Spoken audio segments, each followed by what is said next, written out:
I'm Linda Haddock. My husband and I own Echo Gallery in the Hill Country, 12 and a half years now. I actually started at Round Top 15 years ago at Blue Hills. I gave myself a 3-year sabbatical from Dallas and went and lived at my aunt's little adobe cottage on the Nueces River, about 30 miles north of Uvalde. Towards the end of that 3-year sabbatical, I started doing antique shows. I'd had a business in Dallas and I had a lot of merchandise.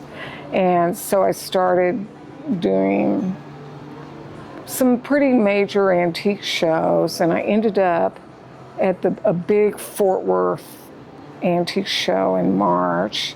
Met people there who did Round Top, and so last minute I kind of signed up for Round Top and had a fantastic show. I drove into Johnson City one day, and I hadn't been through there in 3 years. And I actually realized it had literally gone from 3 wineries between Fredericksburg and Johnson City to like 30. And I said, oh, this is where I need to be. And I signed a lease 24 hours later on a building. I think it's the most popular antique and design now. We've had to add that. It started attracting top designers in the last probably 8 years. So I believe it's the most popular design and antique venue in the world. It's not maybe the biggest, but we get buyers from all over the world, top designers, not just from the US, from California to New York City regularly, but to France, and some of the European buyers coming too. It's like Disney World for the fashionistas of Houston and Austin and Dallas. Girlfriend groups come down, a lot of young people come now, but we still get the designer and the older people also. So you have a kind of mixed group, but they come down and it's a fashion parade. For this show, our gallery is probably 5 times as big as our space here.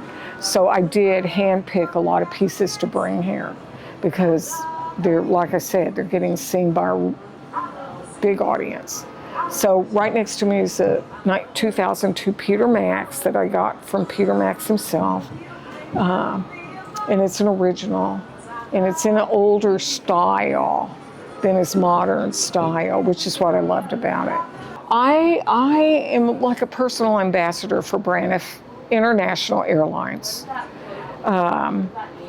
These are actually my old uniforms. I started my adult life walking out my parents' door at 19 in Emilio Pucci hot pants. I'd been on an airplane one time in my life, and it just opened the whole world to me. So it's really probably, next to my inner child, the biggest part of who I am.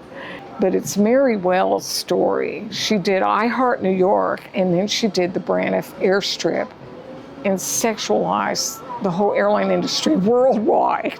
Everyone was in military uniforms. Alexander Girard, she hired Alexander Girard. He did over 30,000 items and created branding at Braniff. So it was advertising, revolutionary in advertising. I kind of walked in the middle of that.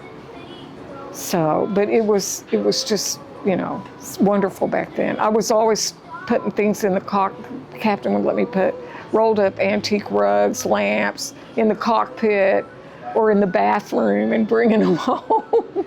Well, I can tell you, we were at another venue and it just wasn't, I love the people, everything, it wasn't a good fit, it was too isolated.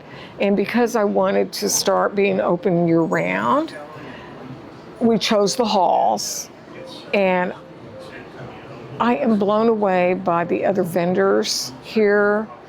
They're all artisans. I think there's so much potential here because we're right smack in the middle of all the activity at Round Top, and it's a small venue.